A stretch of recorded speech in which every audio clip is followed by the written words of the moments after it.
I'm Kim Crowder, CEO and founder of Kim Crowder Consulting.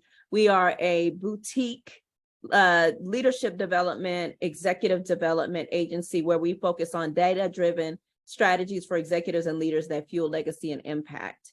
I've been working, myself and my team, for 6 years, and we work at a global level. So we are connecting with leaders from all across the world. I love it. That is absolutely amazing. And so, Kim, can you tell us a little bit about your journey to learning Spanish? So what are some of the things you've already tried or had tried before? And why was it important for you to learn Spanish now? Yeah, I'm from Houston, Texas. So Houston, Texas is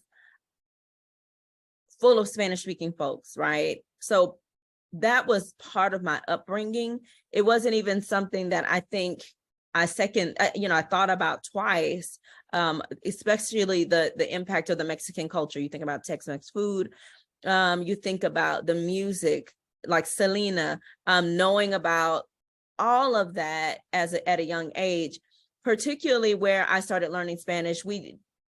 I took Spanish courses all through school, elementary school, particularly in high school. And then when I went to college, I had roommates from Panama and Colombia. And that is where I got really introduced, and they were Black, which, to be honest, I didn't realize that there were Black people African descent in South America, in Spanish-speaking countries. And I'm just being very forward until college.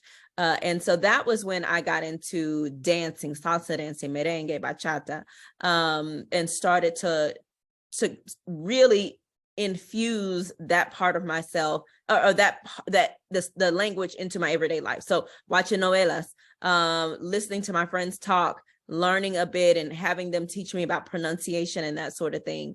And then there's this gap. So I leave college and I don't have that anymore. I'm out in the world. I'm still living in Houston. So I'm hearing it, like I'm experiencing it on a regular basis, but I'm not practicing. And then fast forward, I leave Houston. And then once I left Houston, there was really that gap where I no longer was hearing that language. It just wasn't a part of my day-to-day anymore. And so I've always said that I wanted to be fluent in Spanish. That included moving to Spain for a few months. My Spanish was much better when I was in Spain because, again, I was practicing all the time. And that also included joining Spanish for Black girls. I love this so much. Okay, so I love this mission. I love how you connected with Black women who happen to also be Latinas, right? And so that fueled your passion being around it every day in Houston. And so now here you are with your own company, you're traveling the world. What was it like when you lived abroad in Spain? I enjoyed it. I think what I liked most was that I was, two things happened. Actually, before I lived in Spain, I lived in Italy. And so my understanding of Spanish helped me understand Italian. And so it really was foundational. They're both Latin roots, both languages, and they're Romance languages. So there's some things that cross over, at least at baseline, to help you understand. So I picked up Italian a lot faster than I would have had I not had some Spanish in my vocabulary. And then when I went to Spain, having to really be forced to speak it every day, to hear the pronunciation, and people were really open to like practicing, and you can, go to these meetups and learn and that sort of thing. So that was really helpful. I actually miss it. I miss hearing the language all the time. I miss being surrounded by it. What I have noticed now is that when I travel to Spanish-speaking countries, I recently went to Colombia, and once I got into the immigration line, I started to think in Spanish again. I was like, oh, it's here.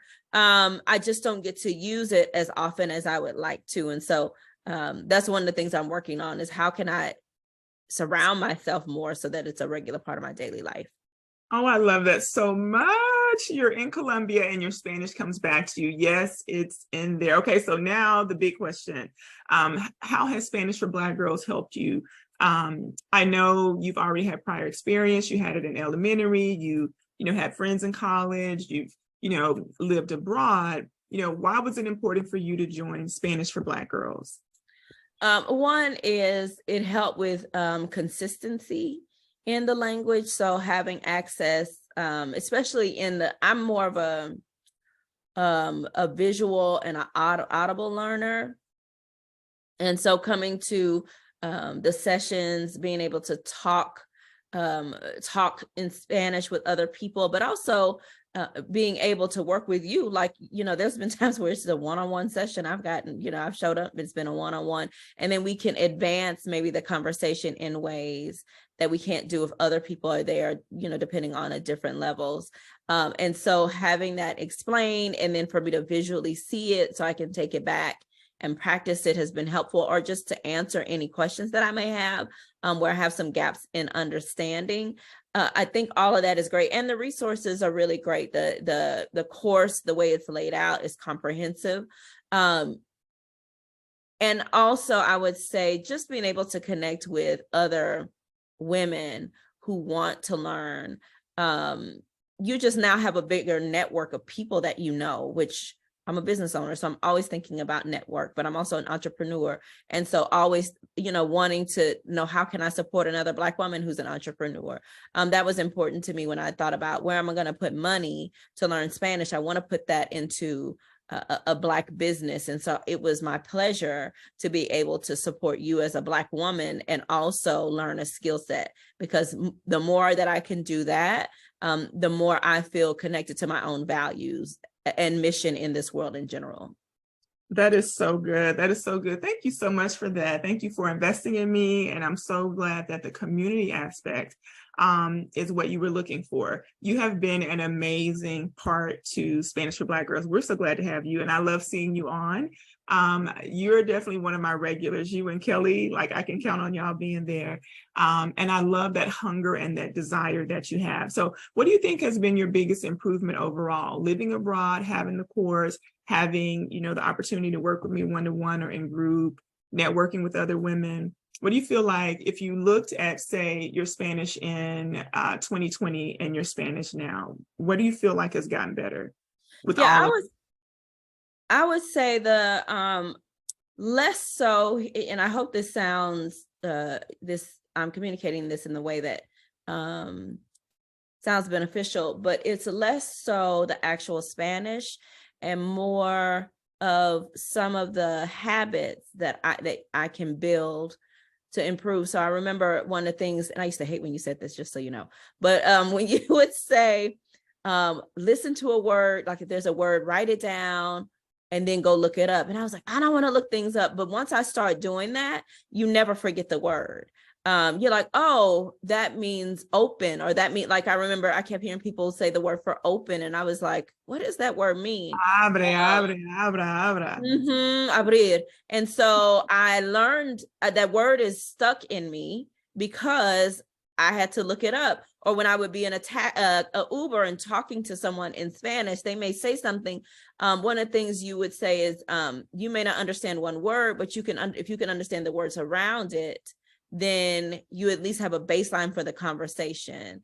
And that was another thing. And then also you encourage us just to practice, like no matter how bad you think you are, just to go ahead and practice, and people will help fill in the blanks. And I found that was true. Like people were happy to correct me with kindness as I was learning, or I would say, como se dice, and I would say, como se dice, whatever, in español, and people would be willing to fill in the gaps for me. And so I think the biggest thing is the skill sets that I learned, more so than like I learned this much Spanish from it, which I did, but also the things that, because it takes a lifetime to be fluent in a language, it just or it takes many years. And so you have to put in place some habits in the process to get there. And so what I learned most and what I appreciate most is the habits that I learned in Spanish for Black Girls to take me to, to make this a lifelong journey in really learning Spanish in the ways that I want to. That was so good. And I was like, oh my God, what is she going to say? When you were like, I hate it when you said this. Everybody hates doing that. Nobody wants to do that. But that little work of, like you said, looking it up is going to change your life. You won't have to do it much after, right? It'll be there. It'll be something that you now know it has become a part of you. I love it when you said you went through the, the line at the airport and the Spanish starts coming back. I can imagine that there are situations like, I remember you were in Spain, you had to go shopping. We were talking about a situation you had there when I think you were looking for shoes or sandals or something. And when you were in the taxi and you would log on for our sessions, and I was just like, this is the most amazing thing. You're learning in the course. You're actually in an environment where you can use it. And you didn't have troubles and struggles. You were able to communicate. And so, yes, it's a lifelong journey, but you already have more language in you that's going to take you further and further and further and just keep on building. So now that you've told us all of this, I want to ask you one last question.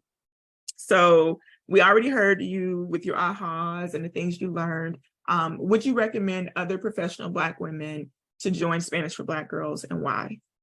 Yeah, I would. But the program is only going to serve you as much as you're willing to put in it. And so that's a big one. If you are unwilling to work through it or to show up to the sessions, you're not going to get what you paid for. And that's unfortunate, because Kaywanda is such a wealth of not only knowledge, because we're not just learning words, we're learning about culture, we're learning about traditions. Maricela has been like, Maribel, my God. Our language coach from Mexico. Yeah, she's one of my secret weapons. Yes, is fabulous and patient and so willing to be open and kind. And so you can, if you don't take advantage of that, that's unfortunate, because you miss out on all of that. That it's not only just about like, here's this word, but here's how you would use this word in this situation. Here's how you would use this word at work versus if you were out in the world talking to a friend. Here's what that would look like. Now let's role play, let's practice. And so I think you can get a workbook from anywhere, but you can't get that level of community feedback,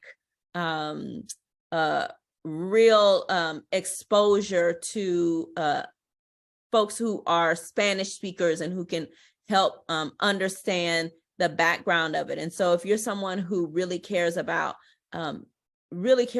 honoring culture as you are learning a language, I would say that that's what, to me, makes Spanish for Black girls stand out. Wow, I got teary-eyed right there. Kim, thank you so much. That was amazing. I have no more questions. Is there anything else you'd like to add? Because you have dropped the mic today. I would just say, if you're serious and you're ready for growth in learning the Spanish language and you are willing to dedicate the time to it, then this is the right course. So if you're going to invest in yourself fully, because it has been worth it. And now when I go to Dallas, I have a new friend in Kaywanda, right? So it's not just that, right? You really do build community with some amazing women who are really shaking the world up. So, that's another benefit. A lot of entrepreneurs, a lot of women who are really ambitious in their own right and who have decided that Spanish is a priority for them. Absolutely. Absolutely. Our trip that we went on to Costa Rica, we bonded. We bond in the group. We bond every time we meet and connect. And I remember the first call we ever had, all of you were putting your phone numbers in the chat and everybody was picking lawyers, attorneys, diversity, equity, nurses, everybody that was on was sharing. And I was just like, this is what it's about. It really is community and it really is language. And like you said, we're going to go hard for our customers. Kim knows that, if she has a question, I'm going to break it down for her, show her how to do it. And the benefit of that is we actually practice, right? I'm not going to send her off to figure it out on her own. Kim, thank you so much for your time today. Thank you for investing in me. And yes, when you come to Dallas, I better hear about it. I'm going to be in Houston at the end of May. So if you're around Houston, let me know. I'll do that. All right. Thanks for, again, giving us your testimonial today. And I'll see you in class. Nos vemos.